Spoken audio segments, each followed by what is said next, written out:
So I filmed 2 or 3 videos today, but they all came out really bad quality, so I'm not too sure why, so I'm just gonna have to refilm all of them. I'm standing up for once in a video. I don't think I've stood up ever in a video. My uncle just walked past. I had a conversation with my parents last night about LGBT films and how most of them are quite, especially on Netflix, a lot of them are stereotyped or sexualized or very negative. But I'm still learning and still finding different films and haven't really had the chance to look through many films yet. So I've just written down 5 films that I think are good LGBT films. You may not agree with me. If you don't agree with me, tell me in the comments. Recommend some films to me. I need some more LGBT films in my life. So the first film I have on my list is I Love You, Phillip Morris. It is a very good film. It evolves around 2 men. They're both in and out of prison all the time. One of them is a psychopath, I think, or a sociopath. He's very good at controlling people, but it is a very good film. It's very romantic. The stereotypes are there, but they're not extremely obvious. So I recommend. It is also on Netflix. Secondly, Boys Don't Cry. Boys Don't Cry is very, very, very sad, very negative, but it is a very beautiful film. I mean beautiful as in the way it's made. It's so sensitive. Trigger warnings to transphobia and suicide and a lot of death. The trans man lives in Texas, and that might give you a little bit of a view of what it's about.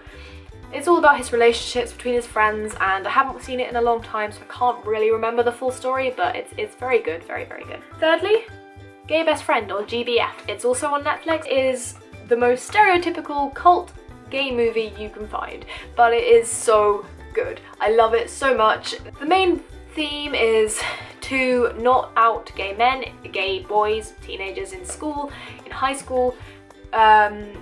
One of them forces the other to go on a kind of new like Grindr kind of app, and then all these popular girls and groups are all like, oh, we want a gay best friend. So what was that accent? Oh my god.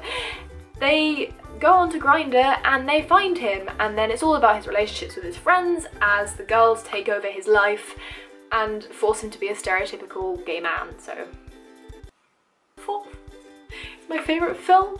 It's called Pride.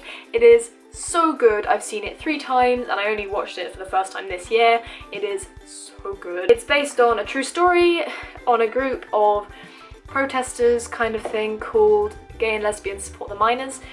It's all about them going to Wales, I think, to a small village in Wales where they raise money for them, and it's all about the relationship between them and the minors in the village and the friends they make, and it is so good and so lovely. The only triggers I can say in this are HIV and AIDS and possible like homophobia triggers, but like they all turn into a positive thing. And 5th is The Danish Girl. It's a controversial favourite, I guess, but if you enjoy cinematography and photography and pretty things, it is a beautiful movie. The way it's made is absolutely wonderful. The main character is acted by Eddie Redmayne, who is a beautiful man, and it's all based on the life story of a trans lady called Lily. It's all taken from her diary, and yeah, it's a very beautiful but heartbreaking film, so I recommend. Trigger warnings of transphobia. There are a lot of mentions of